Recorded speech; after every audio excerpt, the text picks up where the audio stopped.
How to only capture the game audio in your OBS on your account very easily in front of you. What you can do is simply open the OBS in front of you, and here you have a lot of option. So click on the setting. In the setting there is an option called audio, and in the audio setting you should select, let me just search for the game like desktop audio, Mac audio. Here on the desktop audio you can see there is a lot of option. You should simply just change your audio setting from this menu, and then you can go to the create section, and from this menu you can add the video file you want to add, like the game you want to add.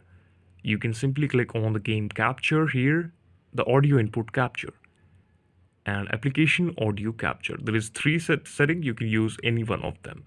Here you should click it and click on the OK, then agree to the all terms and condition. Then it will be applied to the video you're editing or to the game you're playing or viewing right now. So this is all about how you can do it. Thank you so much for watching this, and please subscribe to the channel for watching more updates like this.